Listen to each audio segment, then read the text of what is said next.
necessarily mean, you know, saying thank you. It's just, for example, like my boss. Once in a while, I run into her. She overmanages all the projects, and she would say, "We're so glad to have you on the team." She doesn't say it every day, but she says it once in a while, and it makes it. For me, I'm a type A personality, so I love it. So, but I agree with you. There are some people who might disagree, but they might think, you know, it's their job. I don't have to thank them for it. But it's part of human nature. It's in psychology. People want to feel valued. They want to feel part of the team, whether or not, you know, whether or not their personality is. I think you need to make people feel valued as part of the team. You know, and you're right. You know, you don't say it every day. You don't repeat yourself. But I think it is important to make your members feel valued. You have something else to say? The relationship between the person and the rest of the team. You can now wait for a conference like this and thank people for what they're doing today. Okay. But it has to go with the relationship as a leader you create it with the rest of the people. Then it becomes meaningful. Because by that you would know what type of personality each person needs. This is part of the appreciation. Okay. It's knowing what the capabilities you have, what each individual in the team have. And you appreciate that and strengthen the weakness of that person, and you add it to it. So it becomes very meaningful for the person. So you have to create a relationship first. Definitely. I agree to an extent, you do, because there's different types of appreciation. You know, some people respond better verbally. Some people would like to receive certificates, so definitely, I agree. All right, so I'm going to move on just because the time limit. And then if you guys have something to say later, you can talk to me after the presentation. Is that all right? Okay. All right. What? All right. Okay, appreciation is free, so use it. You know, it doesn't cost any money. No one ever complained about receiving too much positive feedback. I guess there are some people that do, according to you guys. Yes. I totally disagree. Okay. I really do. And Abdul Hakim, you know, it's good to know your players, they call it. But honestly, it goes back to authenticity. It goes back to exactly what Zuleika said in the beginning.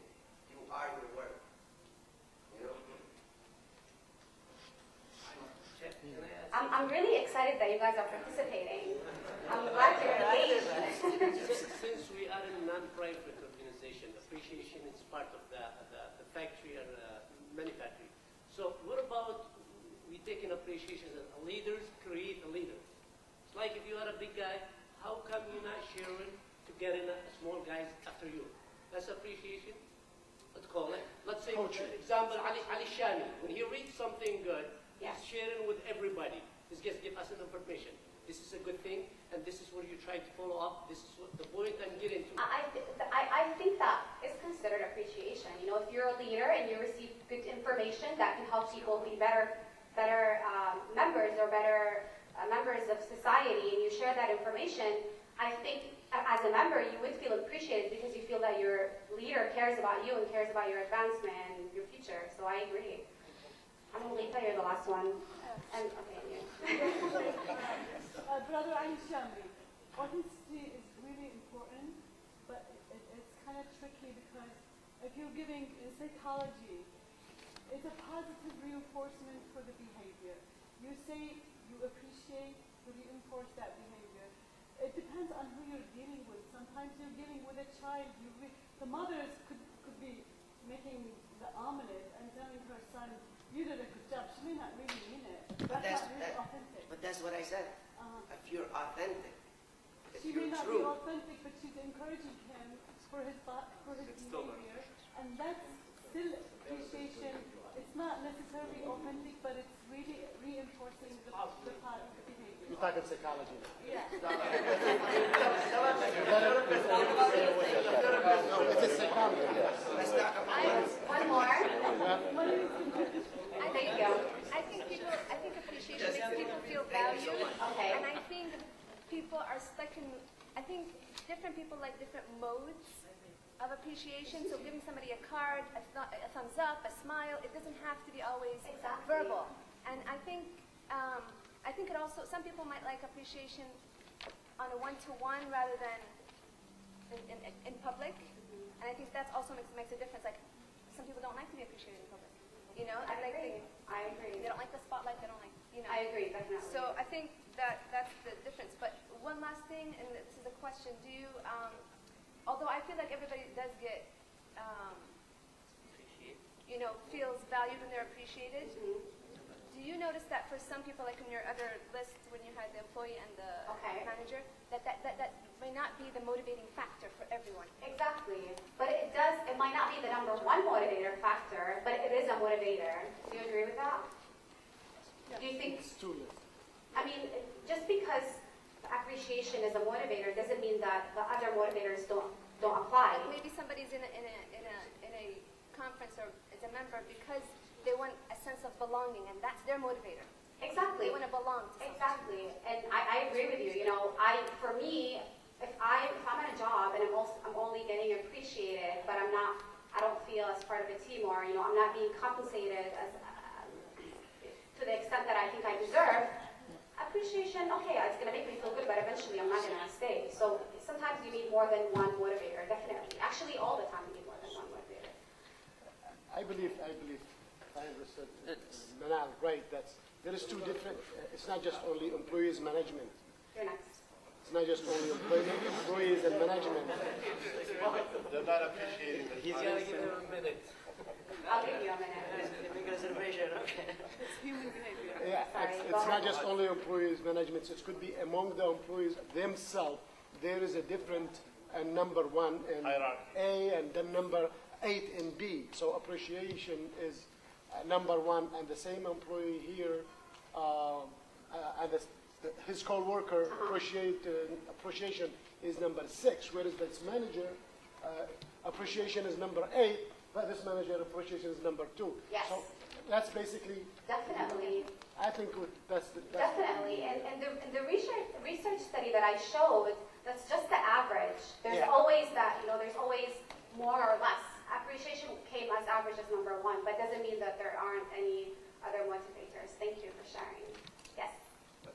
Make it more meaningful appreciation. Okay. It doesn't have to be work related. Sometimes we have to appreciate employees or staff for something they do outside for their growth and development. Yes. So that way they know they are truly being appreciated. Having some a little gathering for them, a little cake, you know, with the rest of the employees. So that way they really feel it and it hits home with them. So appreciation then is really demonstrated, and not necessarily by verbal or by just communicating them, but by actually showing it and actually offering something in place. Exactly. That's a good point. I want everybody to participate, but time is really limited. I'm going to give two things. Okay. One, appreciation, like you said, and to give a I think we're going to give you a time. I mean, if your secretary makes you 2 copies of a letter and you say, yo, you are a lifesaver, she knows your life.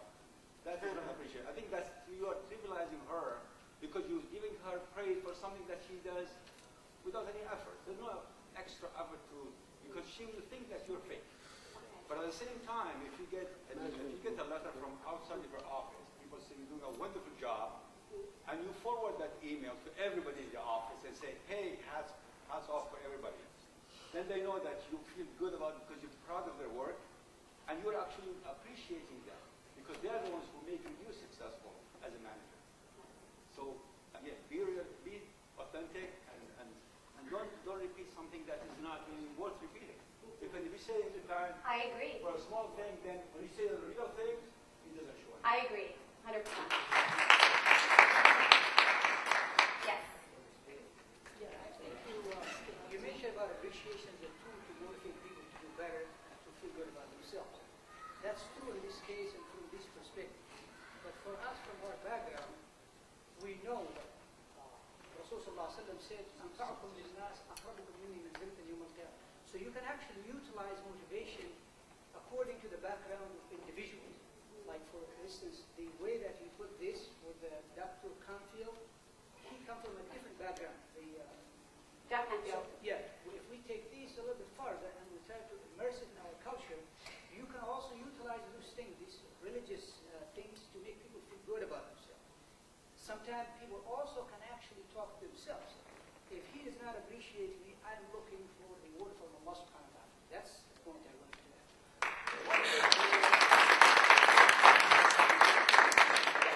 Okay. You know what, Jaleel, it's something that I struggled with for years, what you just said. I'd attend a seminar or a rally, and I've attended a live seminar with Jack Canfield. Oh, okay. And there would be things that would be said that would conflict with my religion and my beliefs. And I'll never forget this, but I traveled in cars to 21, well, I traveled to 21 states. Okay. Before I was able to fly, I would drive 14 hours to attend the seminar, just to give you an idea. Okay. But I was at Virginia Beach, Virginia, and it was a 14-hour drive. And the gentleman that was giving the lecture said in the beginning, I'm not here to offend you. I'm not here to go against your belief. But there might be some things that I say that will, about what you can benefit from, take with you, and what you don't benefit, leave here. And I was handicapped for years. I kept like shaking my head every time I hear something. It's like, do I take it? Do I not? Should I keep going to these seminars or should I not? And it was a big factor until I got in my head that, hey, what I don't benefit from or what goes against my belief, I'll leave it there. And we can really handicap ourselves in that sense. And Jack Canfield, everything that he teaches is what they've studied from thousands and thousands of people. And if it's something that you, as a businessman in the business world, you as a nonprofit organization that's trying to make a difference in this world with our youth, take these studies and study them yourself. See what works and what doesn't work.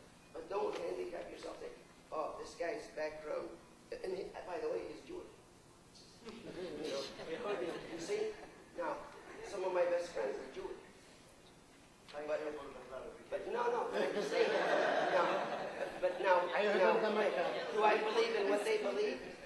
Absolutely not. Right? I have 2 points to make regarding both of your points. Number one of the things that I always say when I give a workshop is, when you walk into my workshop, I want you to treat it like a buffet. You guys know what a buffet is, right? You walk in, there's so much there. You don't eat everything. You pick what you like and you leave what you don't like. So this is, I think, how you should approach life, you know? And point number 2 is, with the success principle, the Jack's teaching, the thing that I found very interesting is, a lot of the principles that he teaches are in Islam. You know, about, believing in God, about asking for what you want. I have a question. I just want to make sure I understood your point. You weren't saying that appreciation is not in Islam, right? Okay.